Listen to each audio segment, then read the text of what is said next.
ההתחלה, נתראה בגלגול הבא.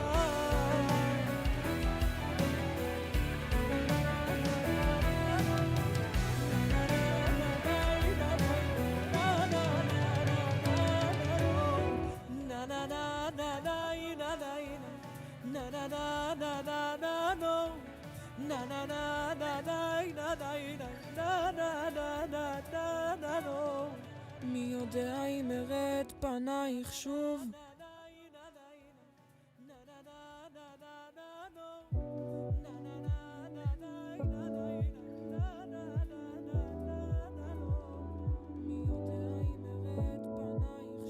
בסוף זה רק אני ואתה פה, בסוף היום בשקט באוטו, החדשות עברו ליד האוזן ואמרנו תודה על עוד יום לא, מנסים לכבוש את העולם רק לנקות הלב מאבק, עוצרים בצד הדרך, מסתכל לי בעיניים כשאני עוזרת, גם אם ישרף הכסף נשב ונצחק במרפסת, אני ואתה והשקט, לא צריך כלום קרן שמש, גם אם ייקח לנו זמן תראה שהכל מכוון, נשב מסביב לשולחן, מבטיחה שבסוף יהיה טוב, הפרחים ישובו לפרוח, תראה שיהיה טוב, יהיה טוב, גם אם יש עוד דרך לעבור, בסוף יהיה טוב, הפרחים ישובו לפרוח, תראה שיהיה טוב, יהיה טוב, גם מתוך החושך ידלק הבוא, בסוף זה רק אנחנו בחדר, לא עברנו בשנה זה כמו 10, לא זה לא פעם מילים זה התדר, ניסיתי לעשות לנו סדר, לפעמים רואים רק את הסדר, נמצא את הדרך בלי נדר, הזמן טס כל כך מהר, אנחנו בטח לא נזכור את מה שאין רק מה שכן, אפשר לעזוב את העיר, ניסע על הכביש המהיר, העתיד תמיד מזהיר, לא צריך כלום רק אוויר, נמצא איזה אוהל שבור, נקרא שם כאילו ברור, שמדובר בהומון, רק תזכור שבסוף יהיה טוב, הפרחים ישובו לפרוח, תראה Ladies and gentlemen, please take your seats as the program will begin in 15 minutes.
את יודעת, אני לבד עכשיו, וכל העולם מתהפך לי בבטן. את יודעת, פה מסוכן עכשיו, רק רוצה להאמין שבסוף יהיה בסדר. ואת שומעת, מרפא ליבי מרחוק, ואת יודעת לאהוב. אני חוזר אלייך, התפילות שלך קוראות לי לבוא. ראיתי אש בעיניים ותמונות שלא נותנות לי לחזור.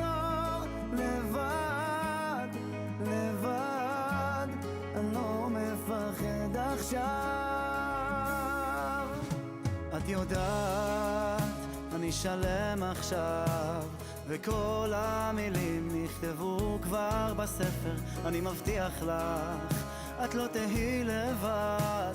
עכשיו בשם השם נעשה ונצליח, ואת שומעת מרפא ליבי מרחוק, ואת יודעת לאהוב. אני חוזר אלייך, התפילות שלך קוראות לי לבוא. ראיתי אש בעיניים ותמונות שלא נותנות לי לחזור. לבד, לבד, אני לא מפחד עכשיו.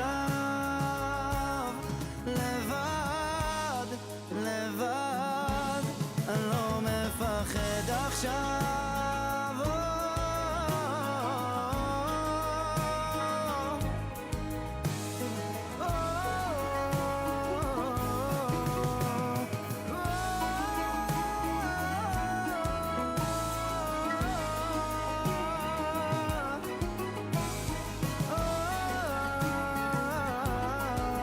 אני חוזר אלייך, התפילות שלך קוראות לי לבוא. ראיתי אש ועשן בעיניים, ראיתי הכל. לבד, לבד, אני לא מפחד עכשיו.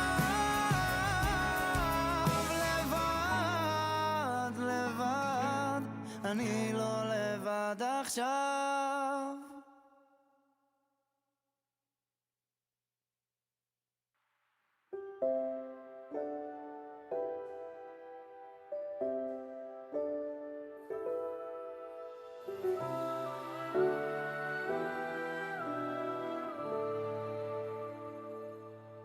בן אדם,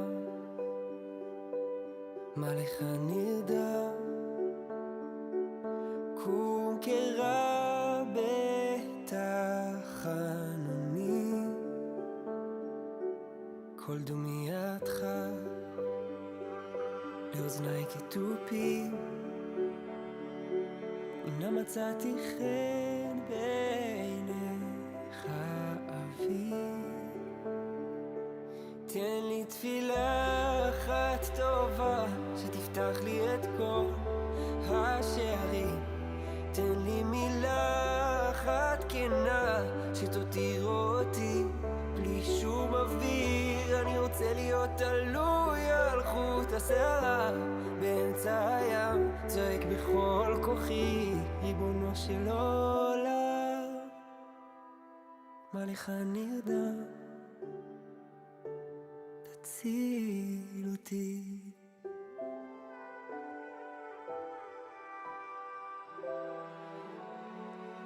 לא בראת אותי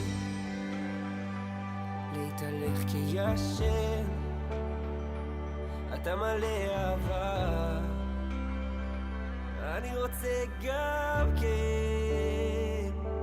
אז תן לי תפילה אחת טובה שתפתח לי את כל השערים. תן לי מילה אחת כנה שתותיר אותי בלי שום אוויר. אני רוצה להיות תלוי על חוט השערה באמצע הים, צועק בכל כוחי. תן לי תפילה אחת טובה שתפתח לי את כל השערים.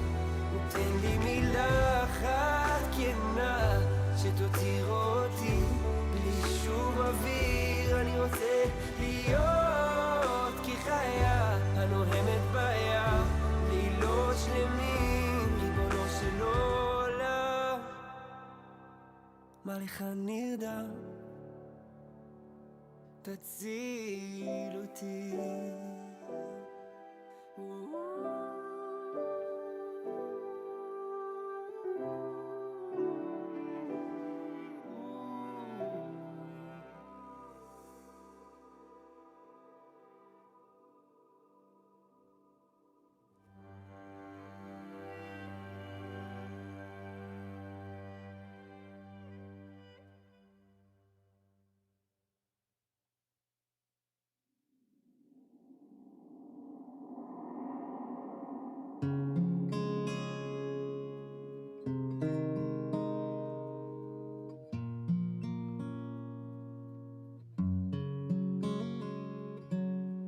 ריבונו של עולם, אם נדבר גלויות, לפעמים אין לי כוח בעולמך. Ladies and gentlemen, please take your seats as the program will begin in around 10 minutes.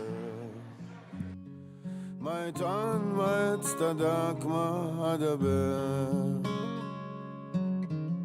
חנון ורחום אין לפניך גלוי, כאן יהודי שהלכו את השערה ותלוי, נלחם בעצבות בייאוש המכרסם כתולד, השמחה נסתלקה ממני וגם הדעת, קולות מהעבר לא חשים לי לעצור, אבל אני מוסיף בחושך לחתור ושואל ומבקש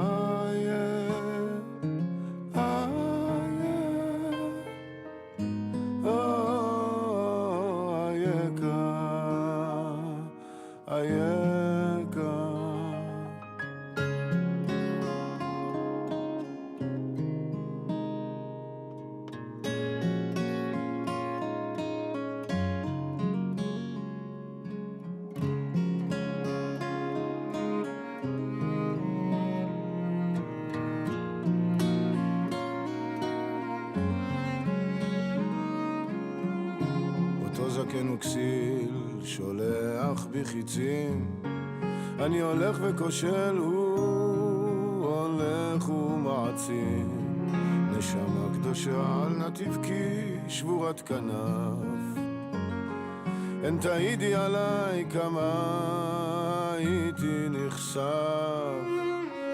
כשסודות מהעבר פקדו עליי לעצור, אבל אני מוסיף בחושך לחתור ושואל ומבקש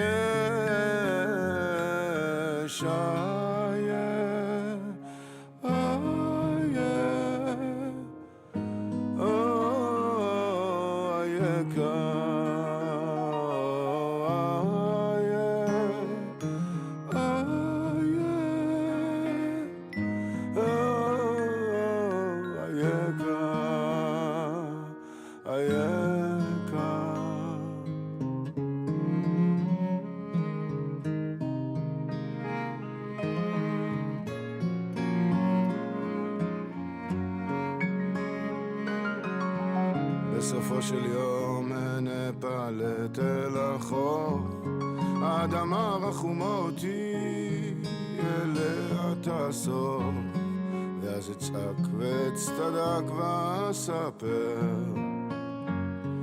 איך בחושך הזה הייתי חותר ושואל ומבקש וכוסף היקר.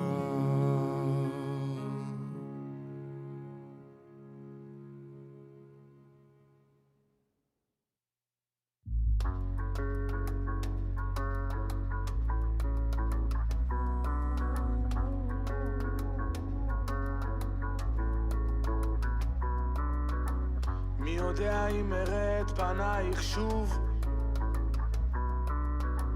הכחשה הולכת, הכחשה תשוב,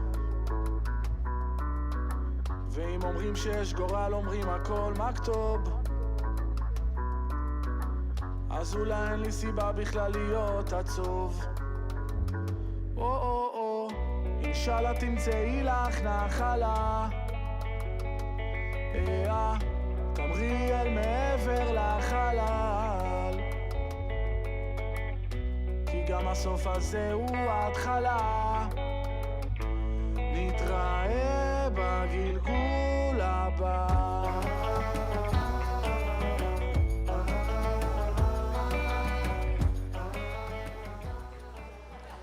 Ladies and gentlemen, please take your seats as the program will begin in 5 minutes. לא זורחת השמש, לא דולקים השמיים, מעבר לכל החלומות ההזויים, אין תרופה שתרפא געגועים.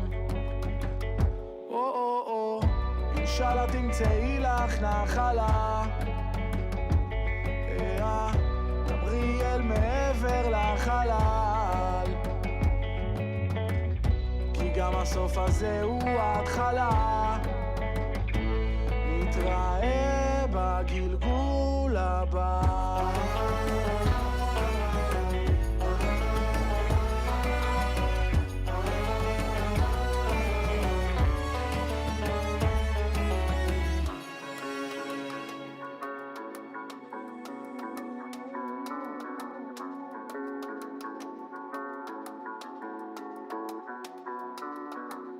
בכל יום אני קורא שיר אחד שכתבת,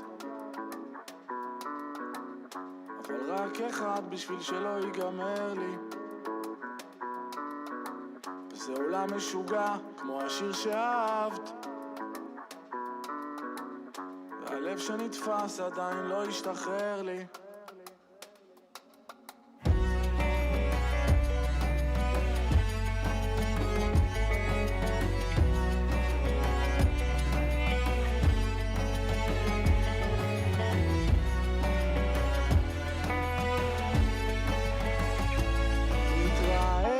בגלגול הבא.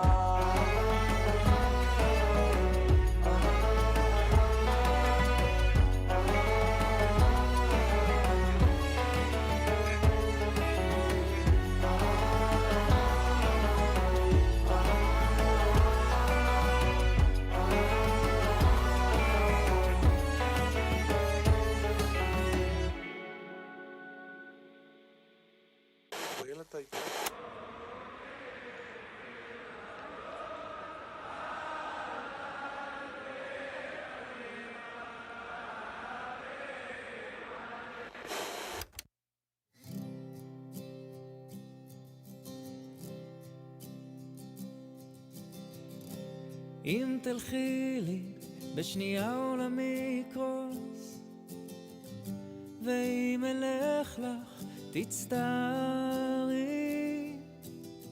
על הזמנים בהם היינו יחד ושתקנו.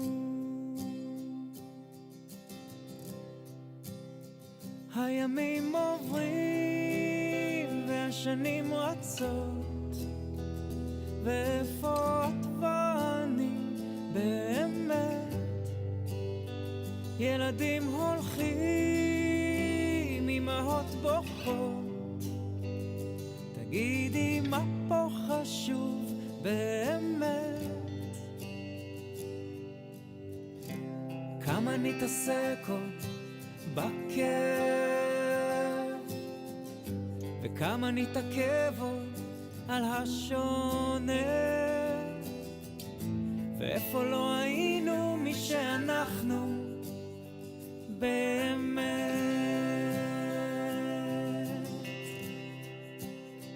הימים עוברים והשנים רצות, ואיפה את ואני באמת? ילדים הולכים, אמהות בוכות, תגידי מה פה חשוב באמת? הימים עוברים והשנים רצות, ואיפה את ואני באמת? ילדים הולכים, אמהות בוכות, תגידי מה פה חשוב באמת?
השנים רצות, ואיפה את ואני באמת?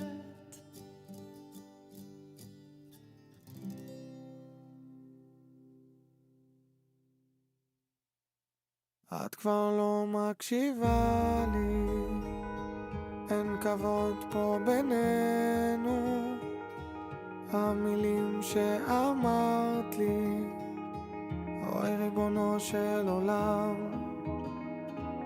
איך נפלנו לעצב, איך איבדנו את הקצב, ריקודים שרקדנו מתחלפים בשתיקה. את הולכת רחוק מכאן. למה אין אוויר בריאות? למה כל כך קשה לך לראות אותי? כמה בחירות לא טובות, לילות וקללות, עכשיו את שונאת אותי.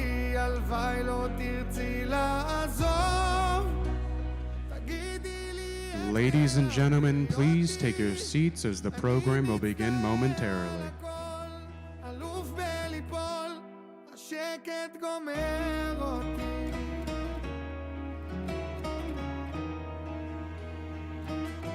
העיניים שורפות לי, הטלוויזיה צועקת, דמויות שאומרות לי ללכת מכאן. את כבר לא מאושרת, את כבר לא מתקשרת. השדים Ladies and gentlemen, welcome to this evening's memorial highlighting Miss Judith Raanan and her story of hope and survival. Longhorn Students for Israel is grateful to be hosting this impactful program marking the second anniversary of October 7th, the day that changed Israel, the Jewish people, and all who cherish human dignity and freedom forever. We encourage you to silence your cell phones at this time. Photography and videography is allowed, but we ask that you do so consciously and only with intention and respect for our guests. Should you need help, please raise your hand and a member of the event staff will assist you. Today's event is being hosted by Longhorn Students for Israel. We recognize that there may be divergent viewpoints represented here tonight, and we respect the free speech rights of all who have chosen to attend this program. However, disruptive activities that prevent the speaker's message from being heard will be addressed. If the disruption continues, individuals will be removed from the facility and may be subject to arrest. Students may be subject to university discipline. We ask for your cooperation in allowing the speaker to be heard and following the university's rules in responding to the speaker.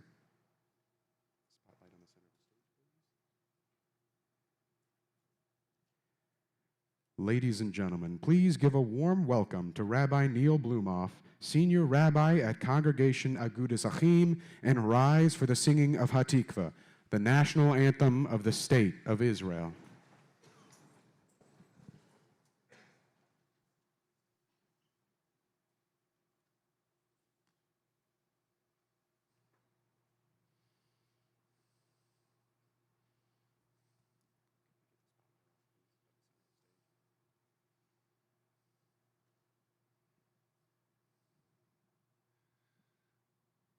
כל עוד בלבב פנימה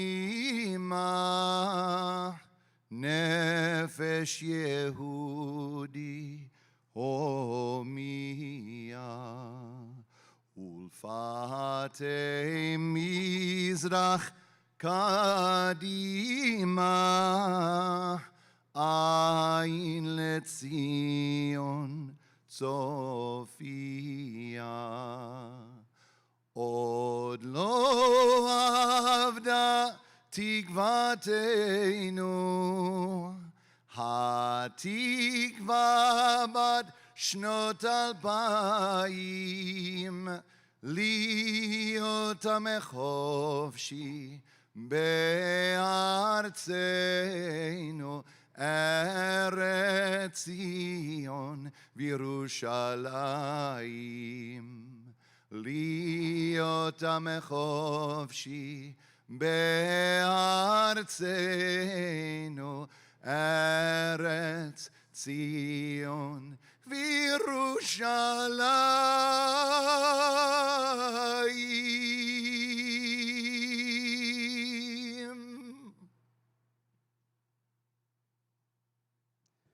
Ladies and gentlemen, you may be seated.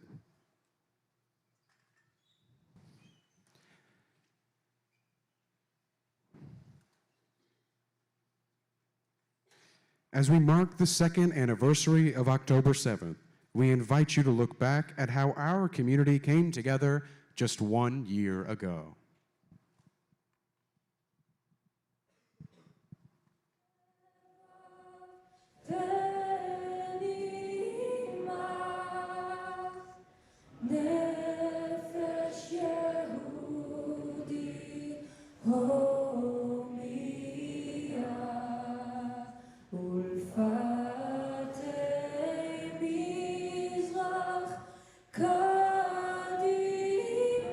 I think it's very significant that we are having a vigil here at Hog Auditorium, placed in the middle of campus with so many different groups. It's really making the students, on the one hand, feel sad about the events of October 7th, but bringing a lot of hope that we're able to commemorate in this public way in such a special place. Tonight we're hosting 10-7 Together We Stand, which is the City of Austin's largest October 7th memorial event. 1,300 people were killed, 250 people were taken hostage, and almost 5,000 people were injured that day. And it was the worst day in Jewish history since the Holocaust.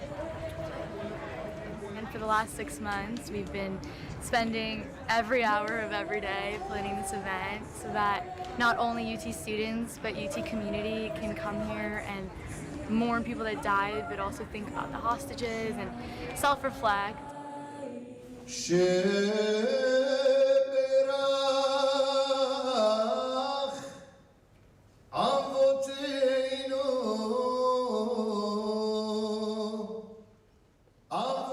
Today, my 20-year-old sister buried her 19-year-old friend. A year might have passed, but we've been living this day over and over again. There are still 101 hostages in Gaza. Longhorn Students for Israel was founded as we saw there was a need for student advocacy provided for students by students. We felt that we wanted to be the ones on the ground, the ones who are feeling the effects the most, and the ones who are able to make the most change. Being on campus has been tough during some days.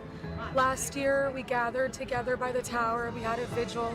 It was honestly a beautiful ceremony, praying, and it's important to know that we all have each other and that we're all standing with one another. I was in Israel on October 7th. We woke up and got the text that there were missiles. As we were like 3 minutes away from my building, we got a siren. Everyone had to get off the bus. We were on the ground for about 10 minutes with our heads down, arms over our head. No one knew anything, which was the scariest part. My sister, who's actually at UT, was the main reason I came home. She was calling my parents, being like, she needs to get home right now.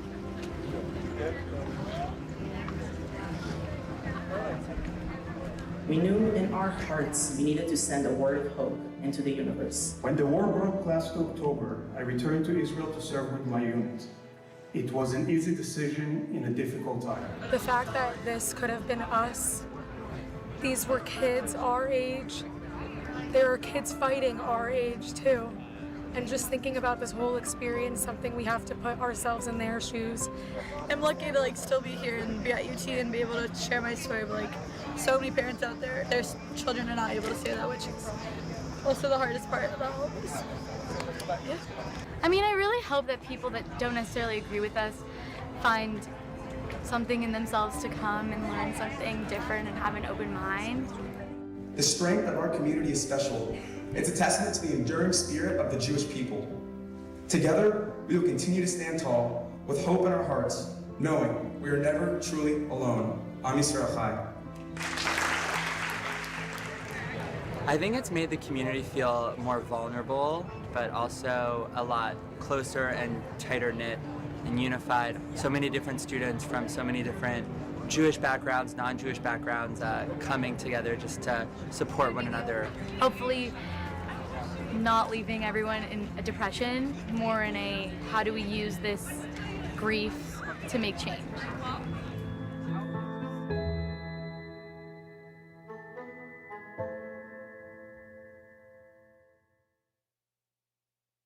Thank you, Longhorn students for Israel. Hook 'em. Hook 'em.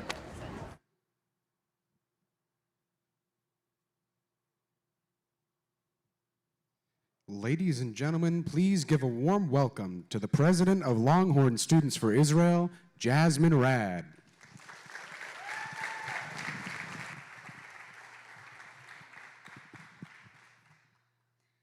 Good afternoon. To all those streaming in virtually from around the country and to those in person with us, it is my honor to stand before you all today and present Judith Raanan, a living testament to the strength and resilience of our people. Since October 7th, us as Jews, believers in Western society, and as human beings have beat to the same rhythm of justice and sharing the truth. Nearly 40 years ago, my parents escaped Iran to protect their Jewish identity. They left everything behind so they could protect their heritage, so they could raise their Jewish family in freedom and safety. And yet, here I am, 4 decades later. Acknowledging the battle they fled is still the battle we face today. The faces may have changed, the chants may sound different, but the deeply rooted anti-Semitism is still the same. In the last 2 years, if there's anything I have learned, it is this. As Jews born in the diaspora, it is as vital for us to fight for Israel as it is for Israelis who are obligated as citizens to enlist in military service. Their battle is one of physical defense on the ground, and ours is no less critical.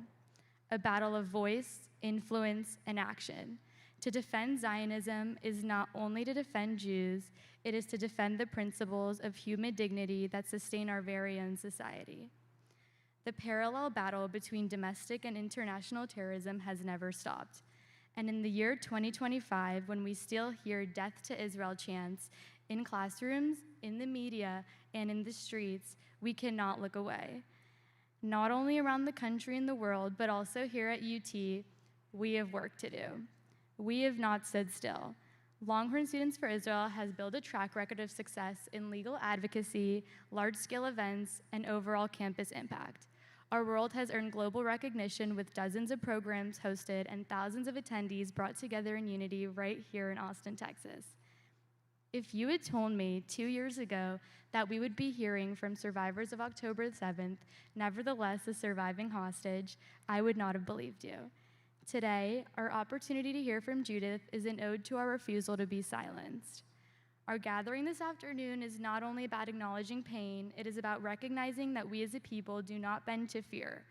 We honor the courage of Judith, the leadership of Tanya, and are grateful to President Jim Davis, who joins us as a reminder that we do not walk this road alone. As seen inside your programs, we were honored to receive a generous letter of dedication for this event from Governor Greg Abbott and First Lady Cecilia Abbott. We encourage you to find the time to read it. With that, it is my great honor to welcome you all to listen with open hearts, to not only reflect, but to recommit ourselves to taking action and sharing the truth. Thank you.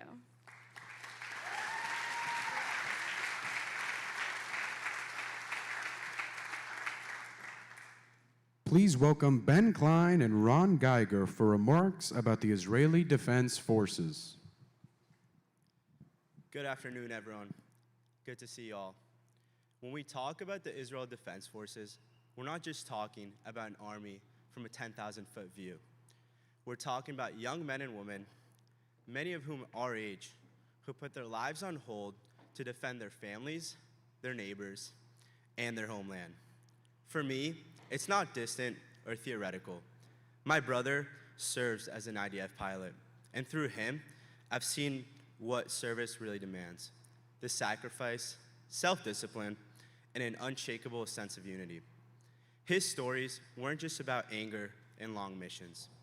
They're about the bonds of friendship, the resilience to push through impossible moments, and the strength that reflects the very spirit of Israel as a nation and as a people every single day. Last semester, we had the privilege of hosting Major D, the former head of international press for the IDF and Israel Air Force pilot. Major D is not only an incredibly close friend and mentor to Longhorn Students for Israel, but he has been one of Israel's most important voices to the world. His role forces him to speak with conviction in moments when clarity and courage matter most, something we can all learn from. What struck me was when he told us that he and his unit truly believe our work, our advocacy, is every bit as important as the work being done on the ground. With that, it's our honor to share a special message sent directly from Major D all the way from his base in Israel.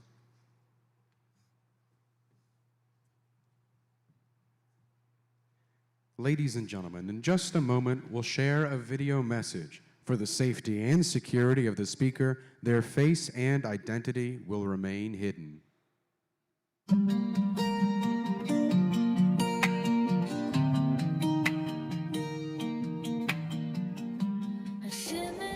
Shalom, Longhorn Students for Israel. My name is Major David from the Israel Air Force, and I'm the former head of international press for the IDF.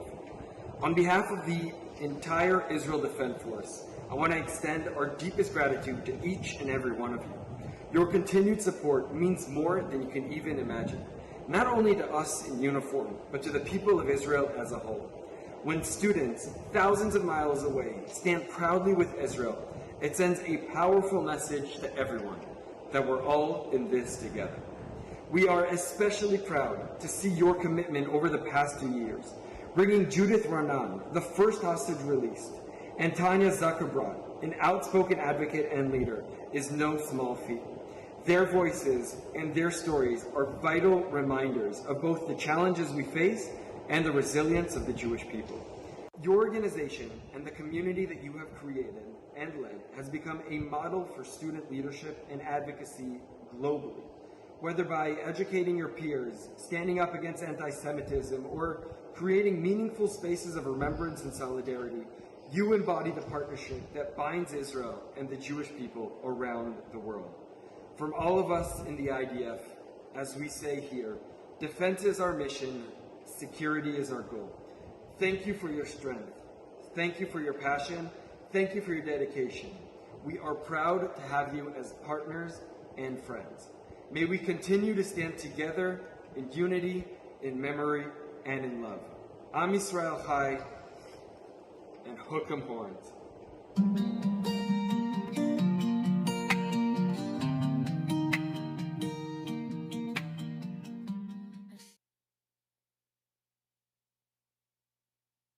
Ladies and gentlemen, please welcome Shira Allerton and Elijah Gilbert to share their firsthand experience of the events on October 7th. Good afternoon. Before coming to UT, Shira and I both spent a gap year in Israel, living in both Jerusalem and Tel Aviv.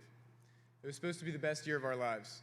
We couldn't have been more excited to celebrate Simchat Torah in Tzfat, the holiest city in Israel, surrounded by our closest friends, singing and dancing on what is meant to be the most joyful day on the Jewish calendar. October 7th was supposed to be a celebration. Instead, it became the darkest day for Israelis and Jews since the Holocaust. Like so many of you here in the US, we could have never imagined the horror that unfolded that morning. From that moment forward, our year completely changed. In the days after October 7th, as the country was gripped with shock and grief, a group of us chose to stay in Israel and travel down south to volunteer at kibbutz Keturah, near Eilat. While we were far away from the front lines, the weight of the war was everywhere. Every conversation, every prayer, every moment. Among those directly caught in the attack was Judith Raanan and her daughter Natalie, who were visiting family in kibbutz Nahal Oz, just a short drive away from the Gaza border. That morning, Hamas terrorists stormed the community. Judith and Natalie were taken hostage and dragged into Gaza. For 2 agonizing weeks, they endured captivity and fear beyond what any of us can comprehend. And yet, Judith and Natalie became the first 2 American hostages released. Their release gave their family and the entire Jewish world a glimmer of hope during those unbearable days. Since then, Judith has carried that hope forward, sharing her story and using her voice to remind those who are still in captivity. Her resilience, both in Gaza and after her release, reflects the faith, strength, and unbreakable unity of the Jewish people. We're also honored to welcome Tanya Zuckerbrot, who will be moderating today's conversation.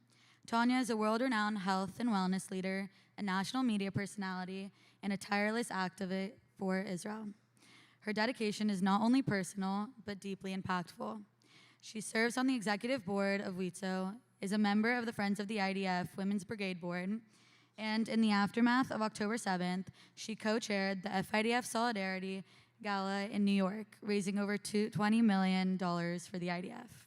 Most recently, Tanya was appointed as WITSO's official United Nations representative, giving her the platform to advocate for Israel on the global stage at one of the world's most critical arenas.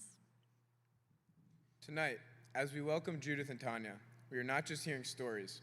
We are being called to remember, to reflect, and to pray, to stay united. Please join me in giving a warm welcome to Judith Raanan and Tanya Zuckerbrot.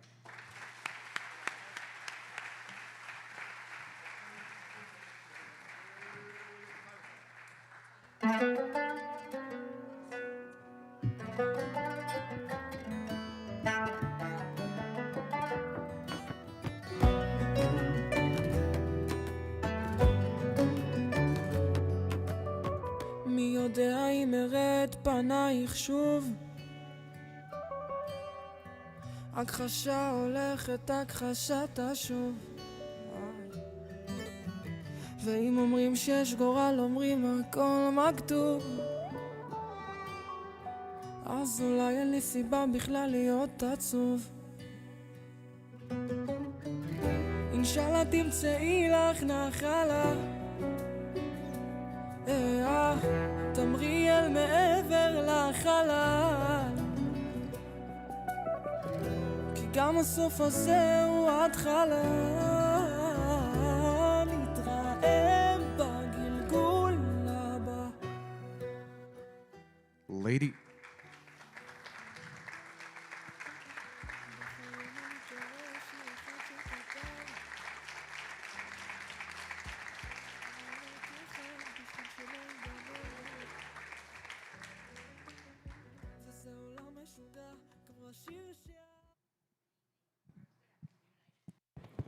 Thank you everyone for being here. It is a tremendous honor for me to meet Judith in person. We all followed your story and are so grateful that you returned, and we really appreciate you coming here to share your experience with the students. So Judith, before we get to October 7th, please share with us a little bit about yourself, your background, and what brought you to Israel that you were there on October 7th. Oops, I forgot who I am. But October 7 reminded me real well. So my name is Judith Raanan, and my daughter Natalie and I were kidnapped on that day. And your question was, who am I? So I grew up in Holon in Israel among criminals, Arabs, and Jews. That was the perfect combination. That was my high education. That served us later on.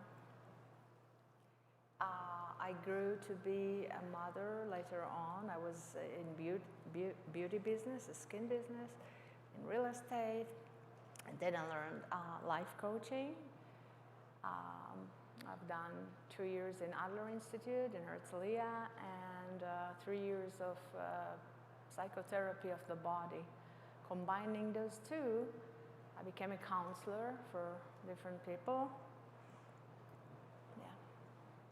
So can you walk us through what happened on the morning of October 7th? So, of course, it started the night before, if I may.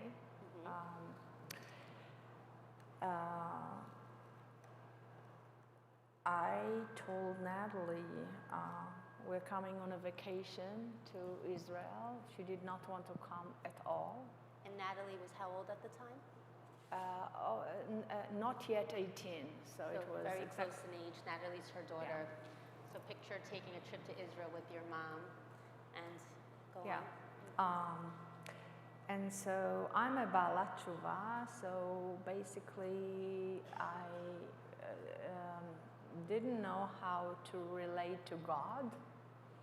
The reason I'm mentioning this, because all along this whole experience, it was the biggest reminder of who we are as people and our deepest meaning. And so on that day,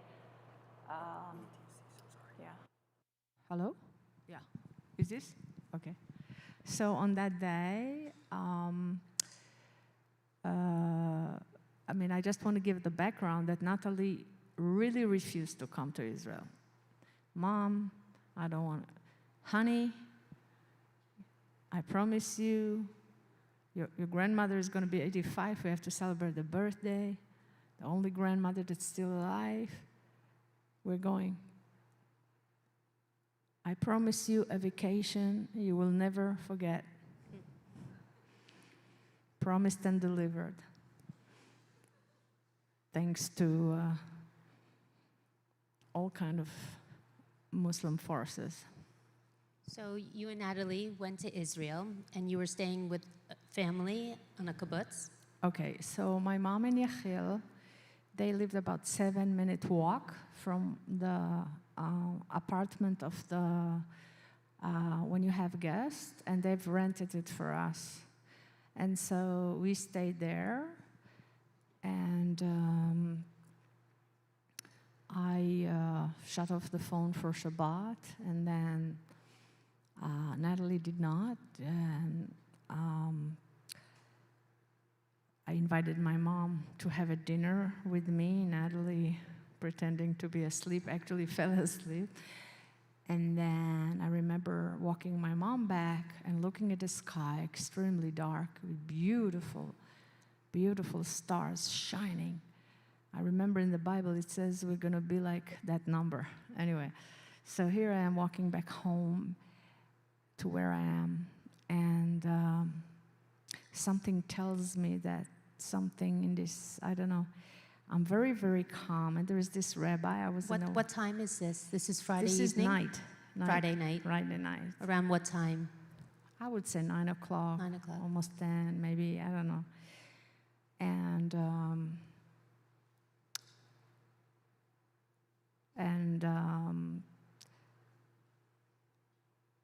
I'm in a WhatsApp group with a rabbi named Rabbi Michael Ben Raphael in Jerusalem, and he has asked us to read something on that Friday night. And I was so tired. And I remember thinking to myself, I don't feel like, but in my last resource of strength, koach, I open up the Bible in Dvarim, the last book of our Bible, and it says it's right in front of me. And you are going to war. Wow. And you're going against this tribe, this tribe, this tribe, this tribe, this tribe, and you will be silent, for this is my war. And So I'm then, walking in front of you. Tell me about the following morning. How were you awakened? Right, so I'm very tired. I go to sleep very calm, very calm. It's very hot in Israel. And although the air condition was on all the time, in the morning I hear tuck, tuck, tick, tick, tuck, tuck, like shooting, and then boof, boof, but mainly tuck, tuck. That was the police that actually was fighting physically, and many of them died, trying to stop the invasion that came from the sky, from the water, and from the land. I hear tuck, tuck, tuck, tuck, like that. And then we have a red light that goes, danger, danger, danger. And, well, I'll be honest, I went back to sleep because what do you do anyhow, right? And then I didn't realize how severe this was, obviously. And a few hours later, I hear the phone ring. My mom calls Natalie and says, "Natalie, do not dare get out of the safe room," which was her bedroom. And I was right in front of that room. "Do not dare and tell your mother," with that tone of voice, "Mama Bear." And the minute I heard that voice, I got up physically, and I will never forget. It was like walking on the moon. Step number 1, step number 2, step number 2.5, poof, a rocket straight where I was sleeping, the cement flying all over, the glass, the papers, my photographs, everything, boom. And the after effect is so severe that I literally flew like this, like in the cartoons, face down to Natalie's phone and saying, "Mommy, Mommy, everything is okay. Natalie, shut off the phone right now. I do not want to have any signal in the room." And after that, Natalie said, "I'm scared." And she was in an embryo position, which psychologically is like going back to the womb, which is the safest and the warmest and the nicest. And by the way, I was told that righteous people tell that when we're in the womb, there is a candle that is lit above our head, and there is an angel sitting there and teaching us the entire Torah, just so you know. Anyway, so I go to the room, and she doesn't like to be touched, and so I just was on the other mattress. And at a certain point, we started hearing Arabic voices getting closer. And I knew that this is already very, very close. And so I took a course in Arabic in Ogden Community College, the best $500 I've ever spent. And I had no time, but I knew that I have to prepare Natalie for what's about to happen. And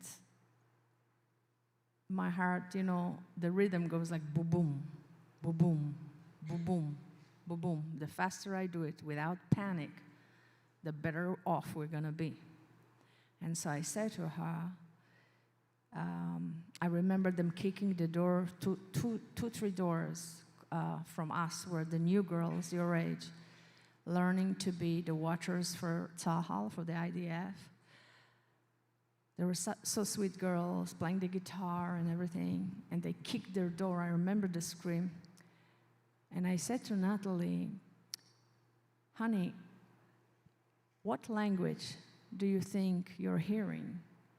And she says, she's quiet. She's not recognizing. And so I said to her, "Sweetheart, boom, boom, boom, boom, boom. Do you think it's Arabic?" "Yeah, Mom, I think maybe it's Arabic." "Listen to me, sweetheart. In about 2 minutes,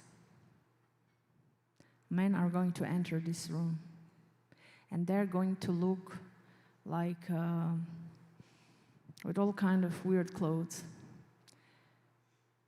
Do not panic. Do not say a word. I do the talking.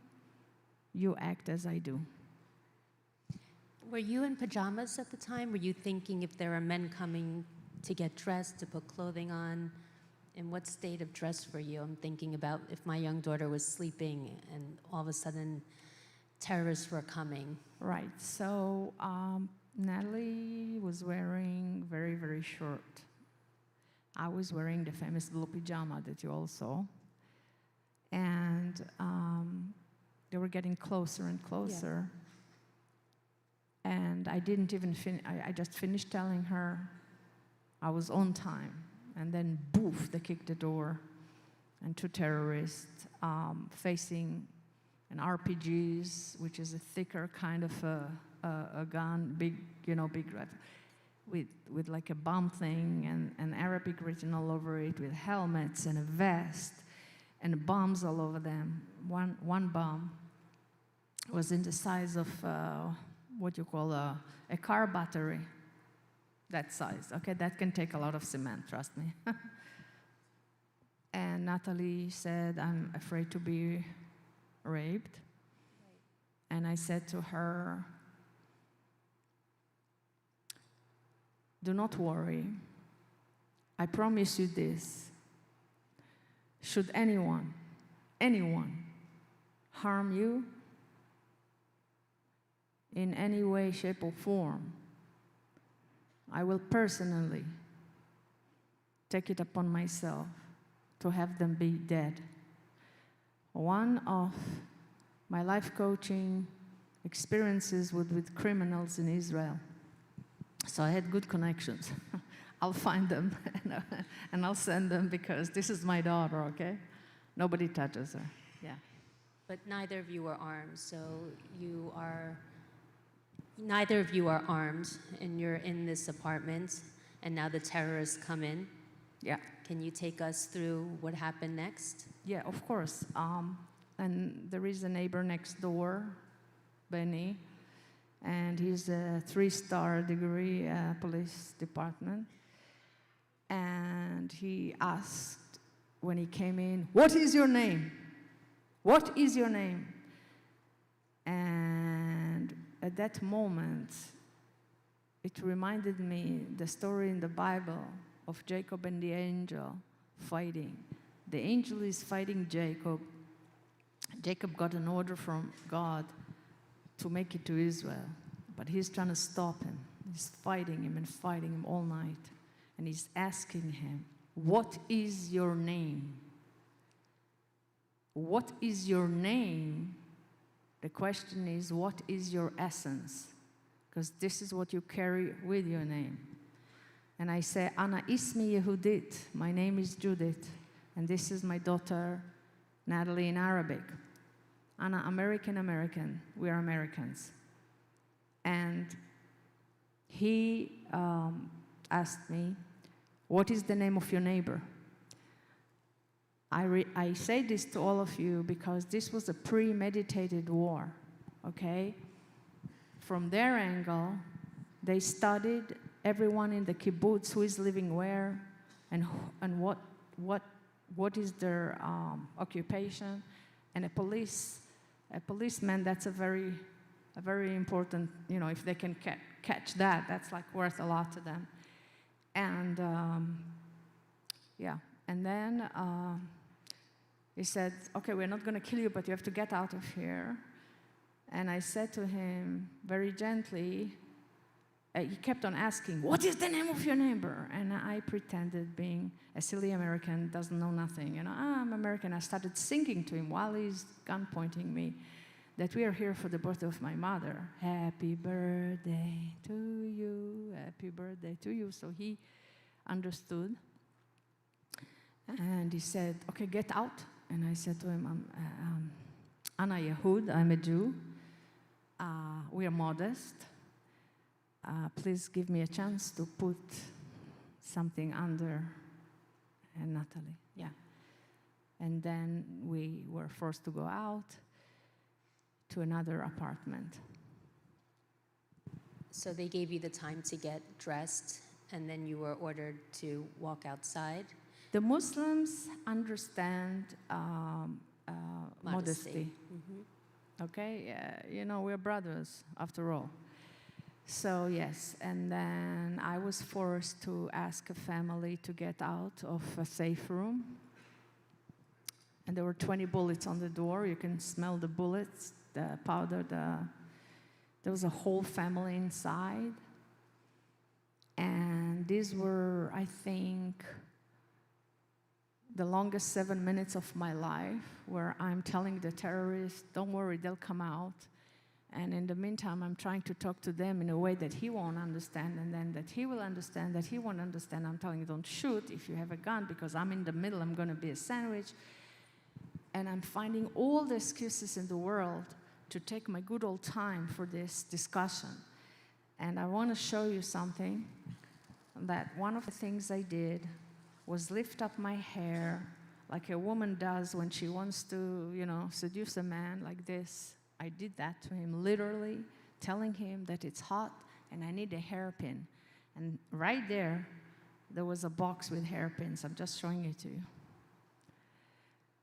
And Tzachi, who is not, we were kidnapped from Nahal Oz. Tzachi is no longer with us, but this was taken from, I think it was there, and Omri, this was where it was taken from.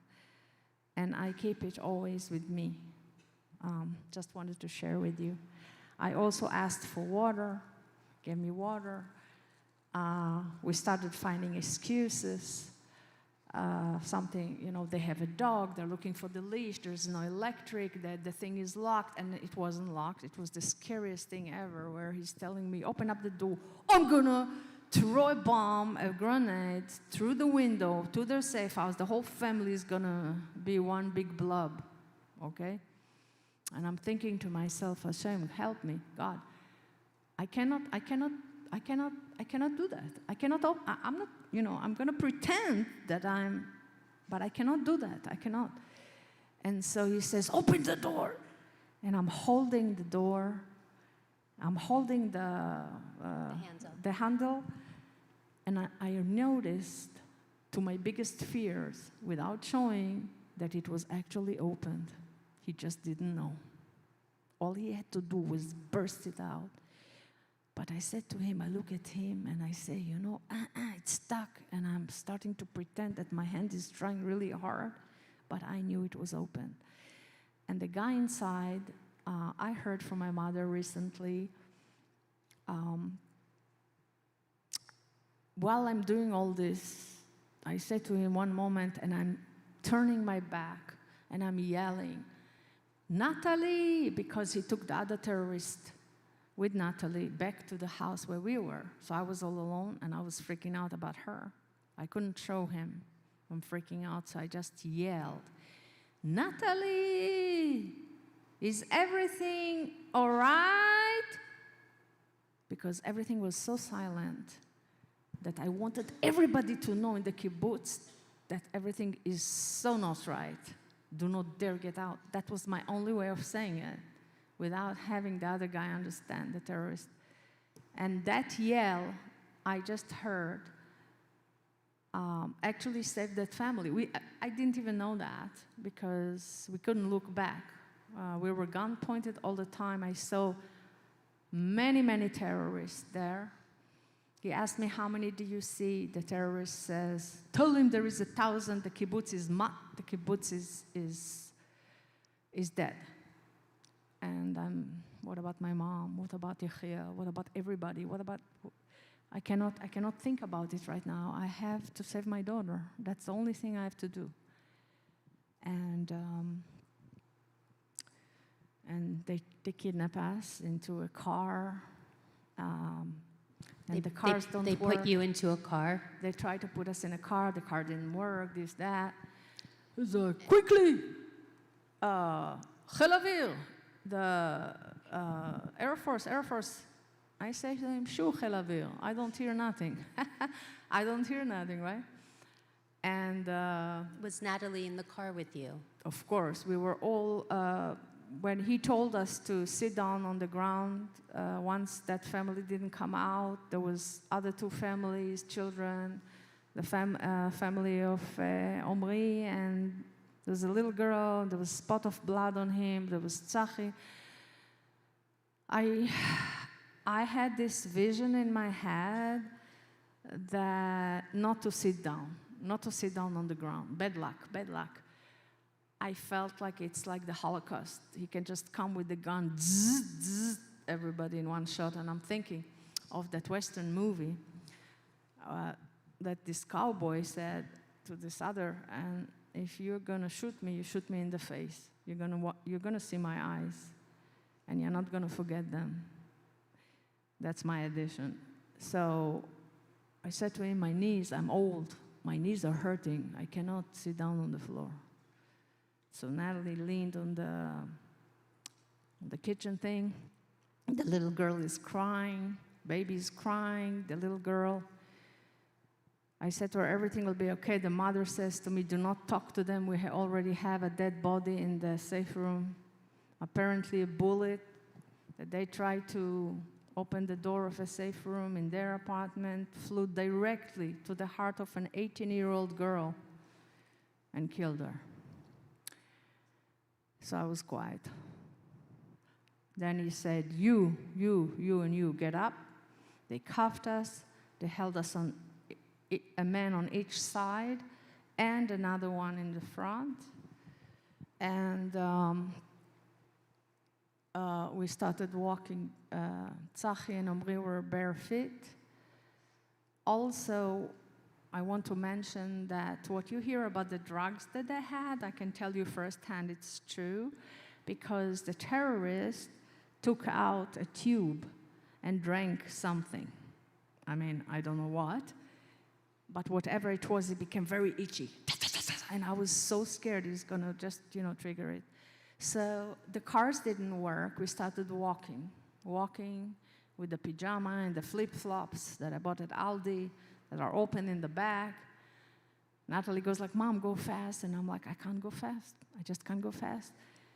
And I'm telling the guy on my left, you want me to go fast? Tell him to open up my cuffs. I can walk faster. But he didn't understand. And he's yelling at me, if you don't walk fast, I'm going to shoot you. And he shoots the ground. And that was very scary. And thank God, the other guy understood. He told him, open the cuffs, So he takes out a knife, I'll never forget, from Alibaba and the 40 Shodedim, how do you say? The thieves. Takes out this knife. I've never seen something like this in my entire life. It's 3 knives, okay? And a sharp thing, right? And has thorns in all of it. I call this kind of a knife a one-way ticket. It goes in, it won't be able to come out, And with that, he opens up the cuffs, and then he touches my vein. The blood starts going. So if you learn biology, every heartbeat is going to be a blob out of blood. And we're still far away from Gaza. Blub, blub, blub. But I guess the terrorist liked my hair lifting or something, I don't know, and he decides to push the pajama and put something, and that's how we kept on walking. I showed him trust, so I put my hand on his shoulder, and it was like he's a donkey and I'm walking in the desert. How long was the walk? I don't know. You lose time. Your brain doesn't, And what was going through your mind as you were walking? I was praying to God, saying, listen, God, I'm going to take it. You want to take our life? I have news for you. We're all going to die. But we don't know when and how, okay? And I remember praying to God and saying to him, please, if you're going to take my life, do it right here in the land of Israel. When it's in between, not somewhere in a foreign land. It'll be a personal insult to me. And we saw bodies laying down there and there and there and there. In kibbutz Nahal Oz alone, there were 16 people murdered. My family alone, 13 people were taken or murdered from kibbutz Be'eri. They were all back, and some are dead. And so we saw bodies, and then a car took us to a hospital where we met a very important man. And this man... You went to the hospital in Gaza.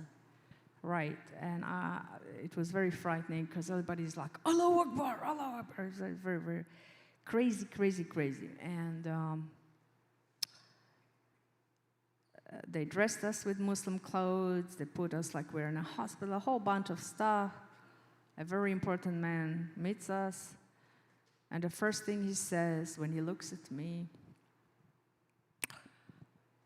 Now I'm leaning with that blue pajama. On the wall there is blood. The minute that we go through a room, the way we went to the hospital was from some garage, and bodies and people that are half dead were there, and the captors holding us. And the minute we go up, all the nurses are standing there wearing light blue, and going, everybody's happy that he's coming with some Jewish prey. And the important then I'm checked, and then they put me in a room in the hospital with Natalie. Poor Natalie says to me, "What is your name?" In what language? English, brilliant English, excellent Hebrew, perfect Arabic, and who knows how more. Very intelligent man, I can tell. So he says, "What have you eaten? What is your name?" I said to him, "Ana ismi Yehudit." I got to tell you, he was walking like a tiger in the room. Everybody's quiet. Very important, very important. "What is your name?" You cannot escape your name.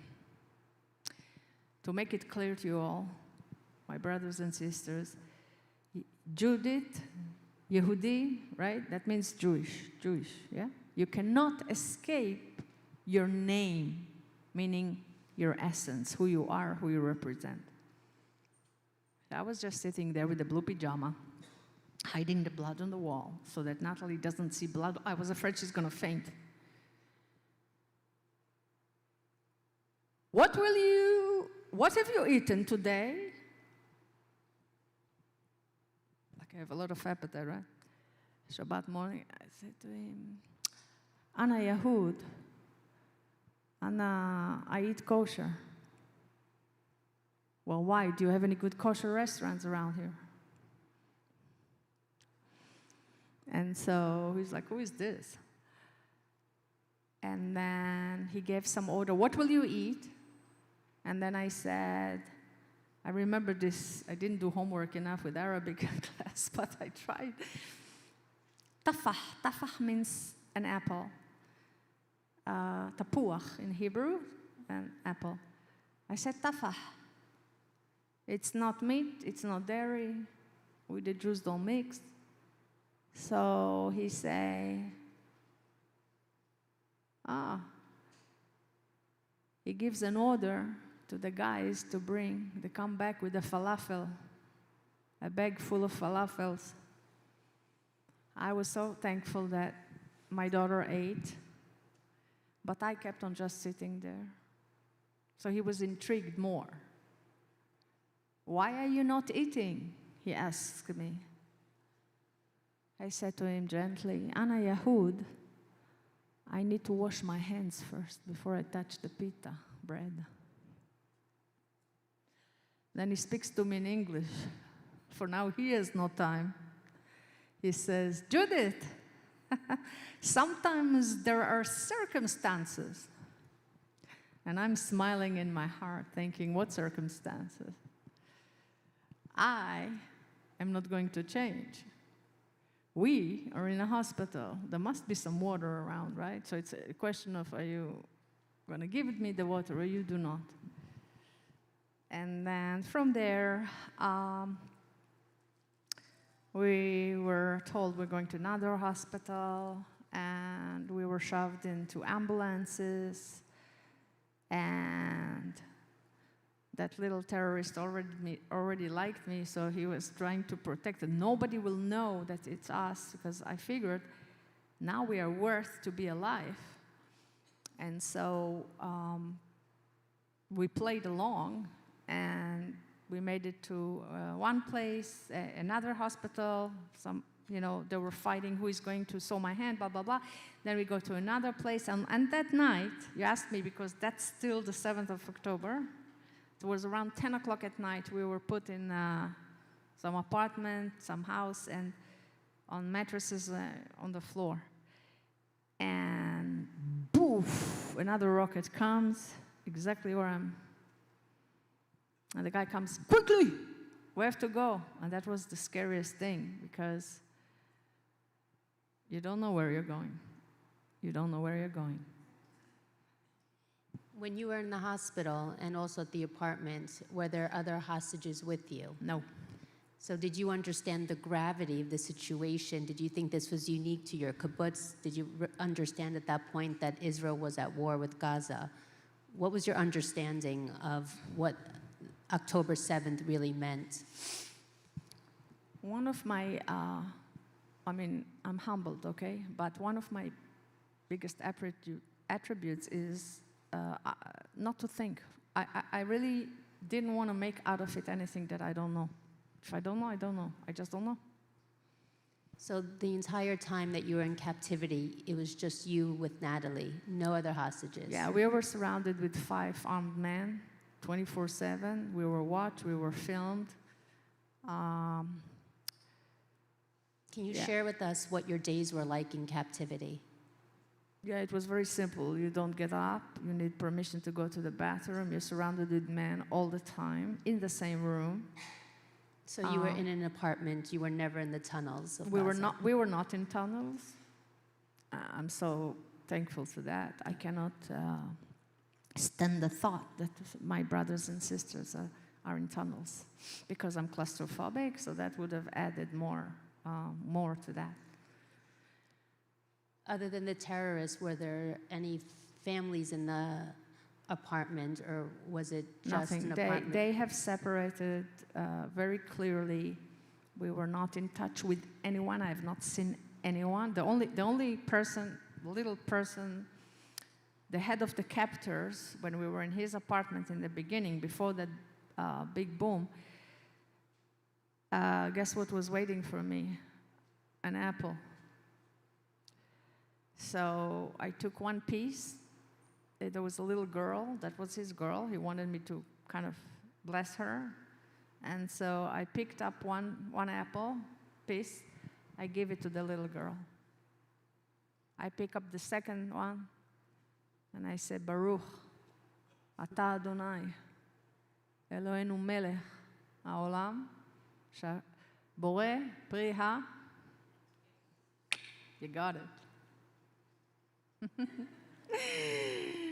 So I remember yes, but if you can walk us through the day. So you would get up, you would go to the bathroom, you had 5 terrorists watching you. You have to ask permission. The water didn't work, nothing worked. They had to come with buckets full of salty water. We drank from the same bottles that they were drinking, plastic. We had to wear the shoes, some plastic ugly shoes, brown, go in the mud and men, peeing all over. And, I don't need to express that, really.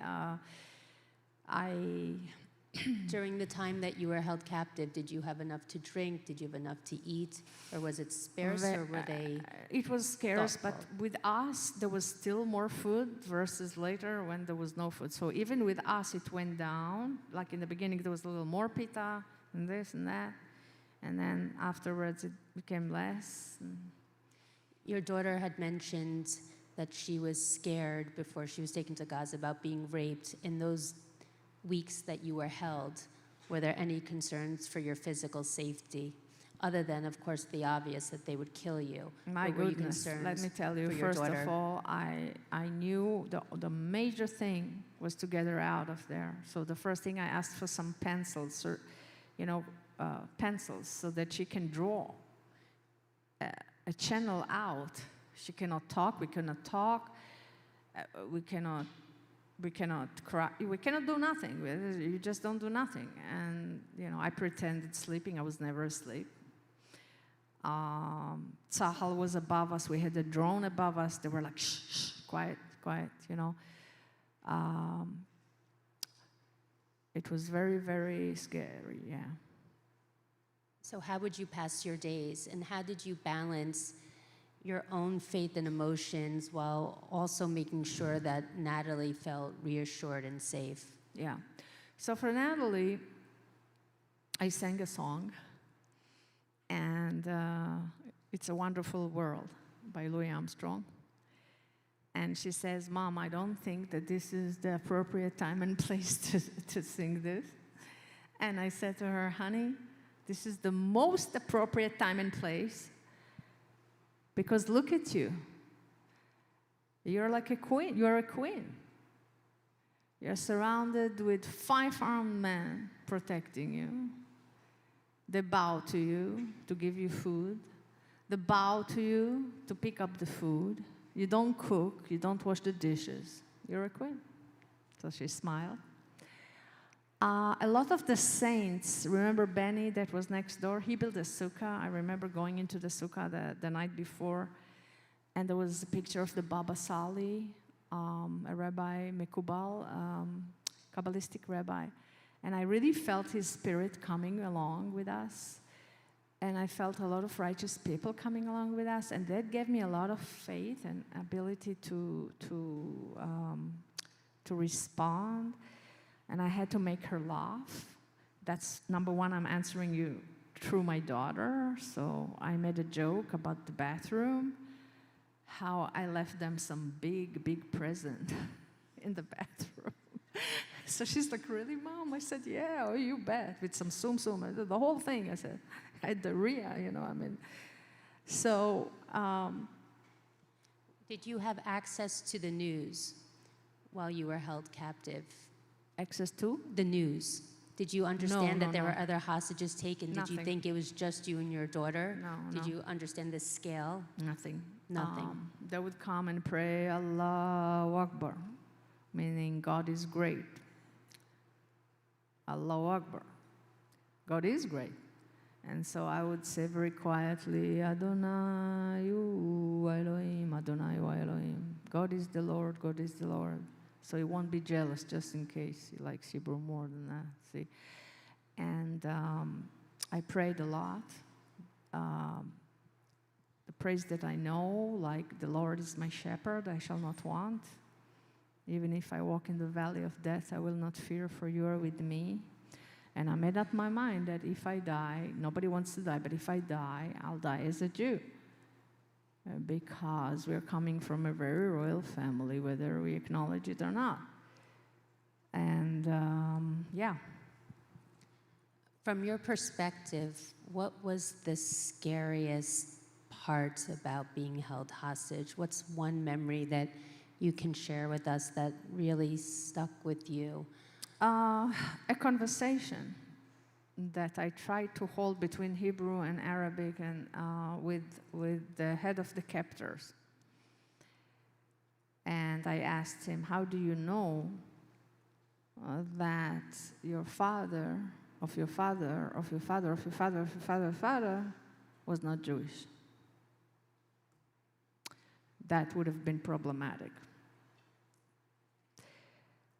And yeah, that was one of the scariest moments. Also, he would wave with a knife, like that. And he says to me, Ana Majnun, I'm a crazy man. So, you know those mob movies of the Italians, I lift up my chin just very little. I said to him, Ana Akbar Majnuna. I'm a big crazy woman. So now we're all together here. Yeah.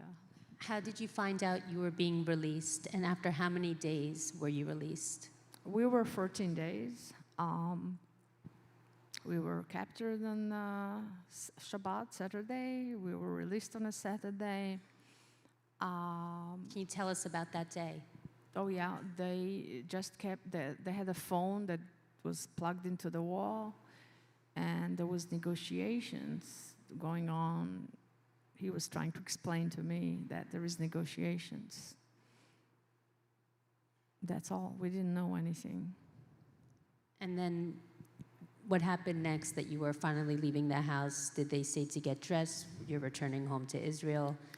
Before that, right before that part, he said, we can no longer call you Yehudit. We can no longer call you Judith. We are going to call you Fatma. I said to him, Shu Fatma, Ana Amira, I'm Amorites, I'm royal. Ana Amira Yehudit. And this is for all of you girls to remember your princesses. So right after that, they got the call that we'll be released. So they told us to go and put some makeup or something to look more normal, like we've been taken care of real well. And So also, they brought you these things. You didn't take anything with you from Israel. So they were prepared. They had new clothes for you, makeup, and they said to get dressed. No. It was someone's apartment, right? So they let us for the first time go into the bedroom, and there was a mirror. And I remember one time they disappeared, the two big guys, for 2 hours, and I'm thinking, what are they doing in the bedroom for 2 hours? Because something is not right. And on that last day, I see in the mirror, while I'm doing, and they're all, making sure, putting some makeup, that we're doing what we're told, right? And I see there is a door in the back. And I didn't even know about the tunnels back then. Can you imagine? And I remember the head of the captors coming back with one of those lights surgeon lights you put on the head. And I wondered, why does he need that? This is only for dark, because I worked in a hospital too. I used to arrange the instruments for surgeons. And so I would see the surgeons with that same kind of light. So today I think that maybe there was a tunnel right underneath children's bedrooms. Judith, you brought some photographs of your artwork.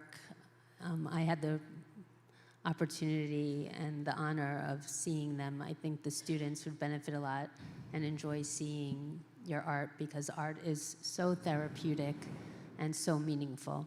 Yeah, this is Matan, who is still waiting to be saved, surrounded with the angels and just waiting. Matan.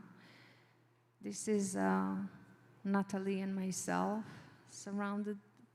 I felt higher power, really, really. I would say in Hebrew we have a saying, on my right is Ark Michael, on my left is Ark Gabriel, my front Uriel, the back of me Raphael, who is the healer, and above my head is the Holy Spirit.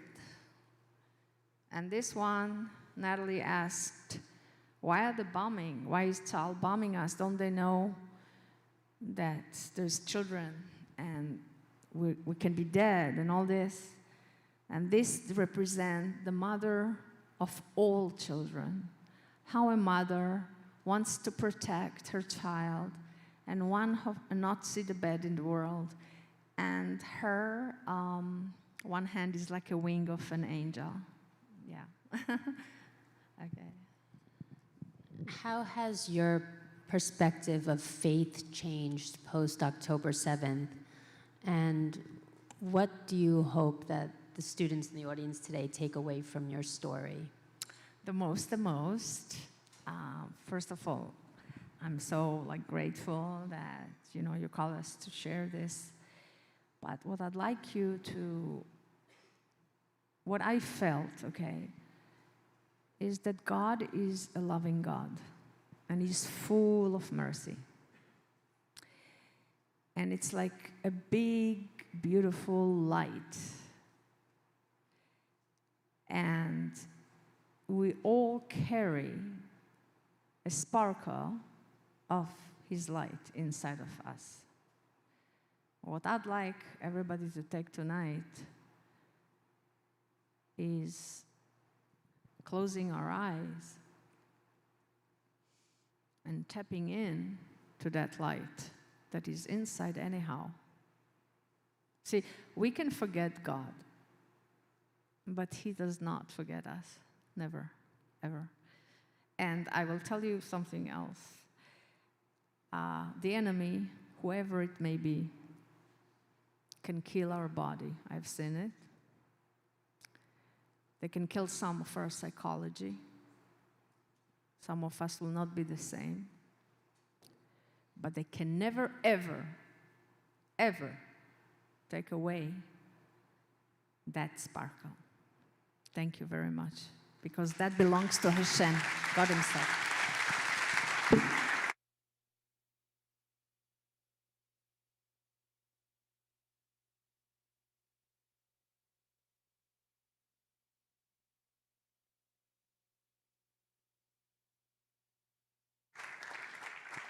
Ladies and gentlemen, please give us a few moments while we reset the stage and our program will begin momentarily.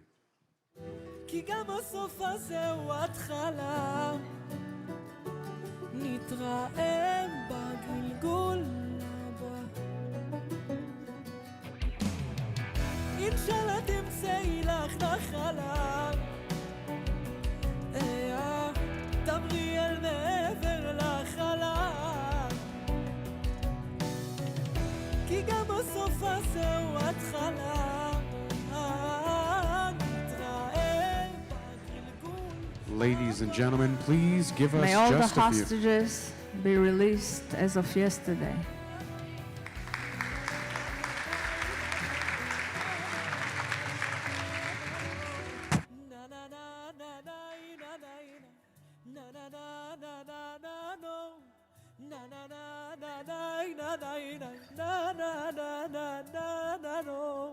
מי יודע אם אראה את פנייך שוב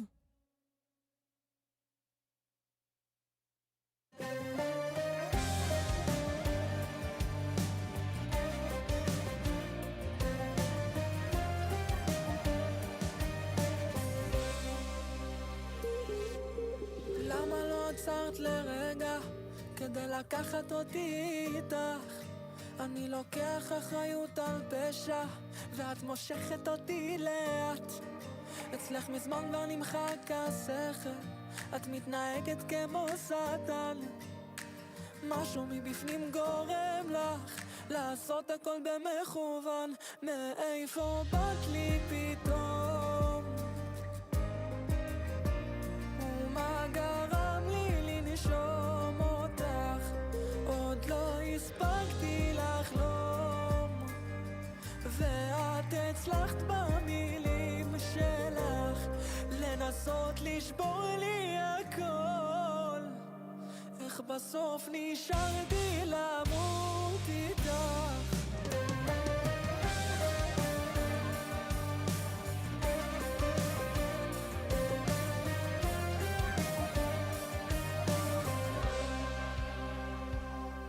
את ראית את מה שלא ראיתי על עצמי ואני מנחש כל הסודות שלך אני גיליתי איך בלילות את בן אדם אחר גן עדן של משוגעים בניתי מוזמנת לבקר בו לפעמים זוכר אמרת שזה יכאב בעצב שיקרת לי שאת מתה מבפנים מאיפה באת לי פתאום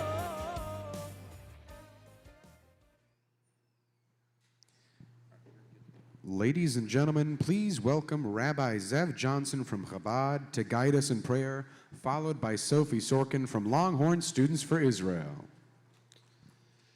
Mishaberach Avasenu Avram Yitzchak Yaakov V'Masenu Sarah Rivka Rachel Leah V'Yavarech V'Chazak Es Chayal Tzava Hagana L'Yisrael V'Yishmerem V'Yatzilim Mikol Tzara V'Tzuka V'Yishmer Es HaChatufim V'Es HaShvuyim HaNesunim B'Tzara V'Shivya V'Shiva Mehera L'Cheik Mishpachasenu V'Varech V'Rape Es HaFetzuim V'Yishlachem Mehera Refuah Shlema Mina Shamayim V'Nesata Shalim Ba'aretz V'Simchas Elam Li'Yashveha V'Nomar Amen. May the God who blessed our fathers, Abraham, Isaac, and Jacob, and our mothers, Sarah, Rivka, Rachel, and Leah, bless and strengthen the soldiers of Israeli Defense Forces, and protect them from all trouble and distress, and guard over the hostages in their captivity, and return them speedily to their families. Bless and heal the wounded, and send them a full recovery. And may you grant peace to the land and happiness to all those who dwell in it. Amen.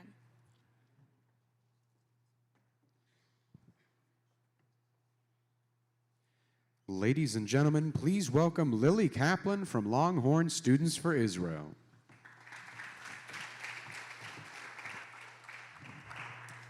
We are profoundly grateful to the state of Texas and to the University of Texas at Austin for their steadfast support of Israel and the Jewish community. In moments of both tragedy and resilience, your leadership has shown a clear commitment to ensuring that voices are heard, valued, and protected. Texas and UT have been an example to the entire nation, paving the way for others to follow by demonstrating courage, moral clarity, and unwavering solidarity. Your continued support reminds us that the bonds of friendship and shared values are stronger than any challenge we face, and we could not be more thankful. With that, please give a warm welcome to our 31st President of the University of Texas at Austin, President Jim Davis.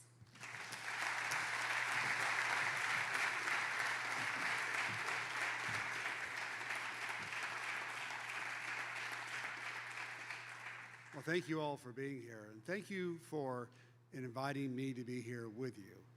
This is a moving day, a moving story, a history that matters, an experience that matters. I'm so grateful to have heard it today with you. We're all Longhorns here together, and together we are strong. I'm grateful to be here. Thank you for having me tonight. Hook'em horns.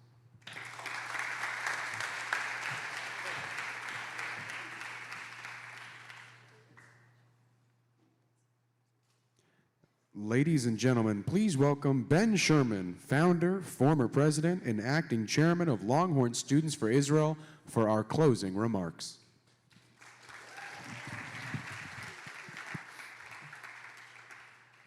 There are moments in our lives when words fall short, when the pain and suffering around us are so profound that it seems impossible to capture the depth of our emotions. As we gather here today, let us remember that empathy knows no borders and compassion knows no nationality. Let us stand together, a testament to our shared humanity. I've said those words at this very event 2 years ago to the 600 of you at the UT Tower, and again last year to the 1,000 of you in attendance at Hogg Memorial Auditorium. And yet, 2 years later, the hostages are still not home, the pain is often still there, the suffering still might exist, and our responsibility to act is just as urgent. Longhorn Students for Israel was born out of that urgency. On October 9th, 2023, a group of us came together because we saw a need for student advocacy for students by students, independent of the existing Jewish and pro-Israel infrastructure that existed. 2 years later, here we are, the largest independent student-led Israel advocacy organization in the nation, focused solely on Texas. Over 4,000 people have attended our events. We've been fortunate to host some of the brightest and most influential voices: mayors, military leaders, producers, business executives, and more, creating opportunities for engagement and challenging conversations. At the same time, much of our impact isn't public. Behind the scenes, we've defended students, built lasting relationships, and fought for real change. Our lawyers have provided pro bono support for students, we've won lawsuits, we've testified just down the street at the Capitol, we've helped pass an executive order, and most recently, a bipartisan law that was unanimously signed into legislation by Governor Abbott. Leading this organization for the past 2 years has truly been one of the greatest blessings and opportunities of my life. You may have felt the effects of this work without even realizing its source. And make no mistake, being independently student-led without outside support is hard. It's really hard, but that's what makes it powerful. I wanted to quickly address the peace deal and let us all pray for the return of the hostages before Sukkot. I also want to take a moment for some thank yous, to thank the incredible student board who works tirelessly every single day of the week.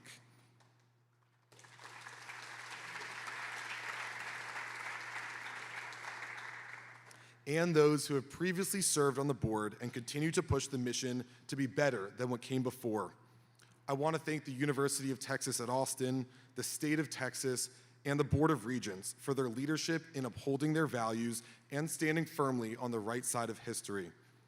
I also want to thank the University of Texas Police Department, the Office of the Dean of Students, Allied Security, the Texas Union Event Team, and every individual who has played a role in making this gathering possible.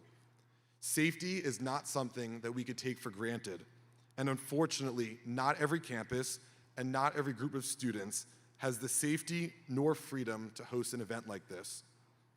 Thank you to the Texas Holocaust, Genocide, and Antisemitism Awareness Commission for their generous contribution for today's event.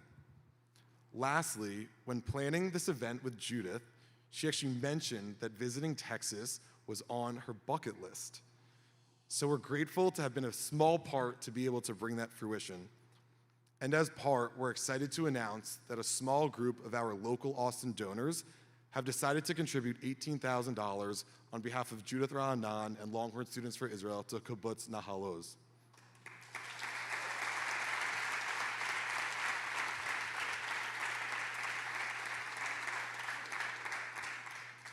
And finally, thank you all for being here and standing with us all together. With that, it's my honor to welcome back Rabbi Blumoff to lead us in the singing of Am Yisrael Chai as we close. Thank you.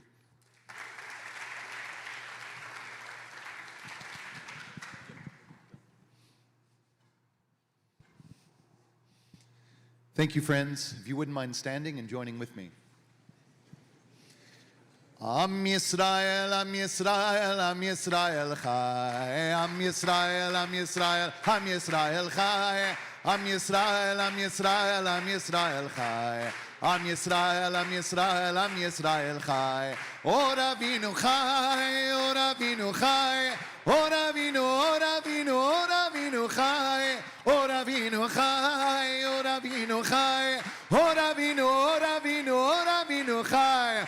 Am Yisrael, Am Yisrael, Am Yisrael Chai. Am Yisrael, Am Yisrael, Am Yisrael Chai. Am Yisrael, Am Yisrael, Am Yisrael Chai. Am Yisrael, Am Yisrael, Am Yisrael Chai. Or Avinu Chai, Or Avinu Chai. Or Avinu, Or Avinu, Or Avinu Chai. Or Avinu Chai, Or Avinu Chai. Or Avinu, Or Avinu, Or Avinu Chai.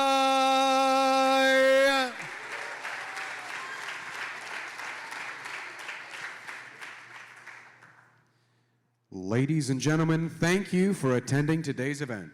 May the memory of all those who've fallen be a blessing to us all. Am Yisrael Chai. וברור לך שרק הוא יעזור, יוציא אותך מחושך לאור, כמו מים מתוקים לנשמה, אוי כמה את ביקשת נחמה, מסדר לך כוכבים כרצונו, את השמש בתוך לילה שחור, כמו מים מתוקים לנשמה, אוי כמה את ביקשת נחמה.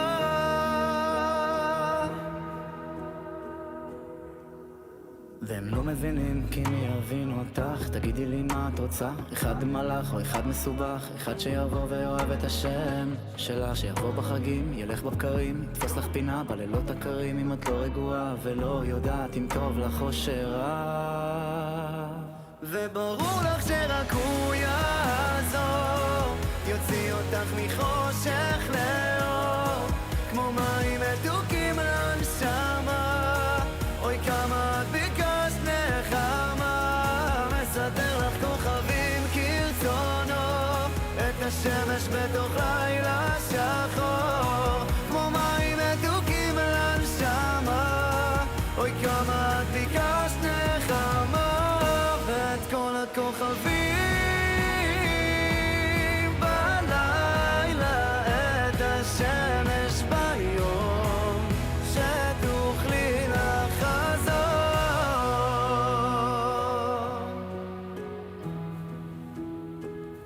וברור לך שרק הוא יעזור, יוציא אותך מחושך לאור, כמו מים מתוקים לנשמה, אוי כמה את ביקשת נחמה, מסדר לך כוכבים כרצונו, את השמש בתוך לילה שחור, כמו מים מתוקים לנשמה, אוי כמה את ביקשת נחמה, ואת כל הכוכבים בלילה, את השמש ביום, שתוכלי לחזור.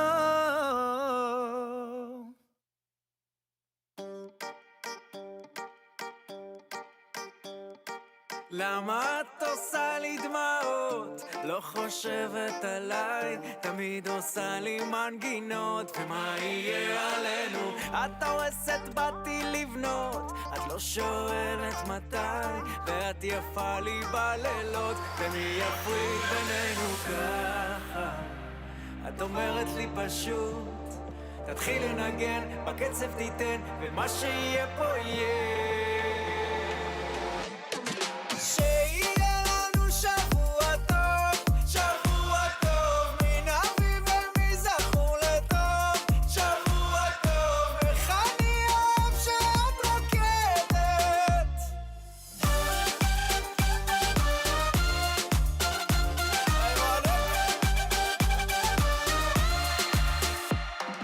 למה את גונבת צמיחות? נהיה לי קר פה מדי.